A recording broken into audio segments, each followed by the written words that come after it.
շատերի մոտ թյուր կարծիք էր, որ Լիան 200 կամ 500 դրամի համար վիճաբանության մեջ է ընկել։ Ես շատ նամակներ եմ ստացել կապված տվյալ վարորդի հետ, որ տվյալ վարորդը նման վատ, կոպիտ, սաստող վերաբերմունք է ցուցաբերել այլ հաճախորդների նկատմամբ, նույնիսկ տղաների։ Ինչու մենք չենք սիրում հաջողակ մարդկանց։ Ես ունեմ շատ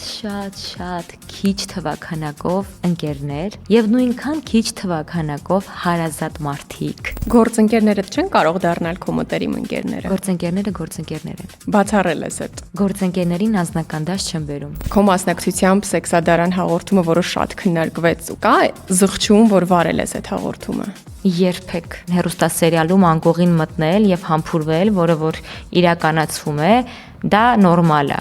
բայց հաղորդման ժամանակ ուղակի նստած խոսել դրանց մասին, դա նորմալ չի, չեմ հասկանում։ Քո Instagram-ին նայող մարդը գուցե կվախենա քեզ հետ շփվել։ Իրական Լիան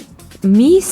արյունից կազմված մարդ է, առավել եւս աղջիկ։ Եթե Instagram-յան հարթակին պետք է նայեն, կարող են քայլեր չանել։ Ինչ մութ կողմեր ունի մենակ ապրելը։ Երբ դու շատ ես հարմարվում քո ստեղծած մենակության հետ, եւ հետո դա քեզ համար դժվարություն է առաջացնելու ինչ որ մեկին քո աշխարհ թողնելու պարագայում։ Լավ հոնորարը կարող է քեզ ստիպել նկարահանվել այդքան էլ ոչ քո սրտով նախագծում։ Ես ունեցել եմ լավ հոնորարով առաջարկ վերջերս եւ հրաժարվել եմ, ես չէի ցանկանում այդ գործընկերուհիների հետ կամ գործընկերների հետ աշխատել, որովհետեւ չէի ուզում։ Go Sport 96.3 FM-ի ոդքասթային եթեր։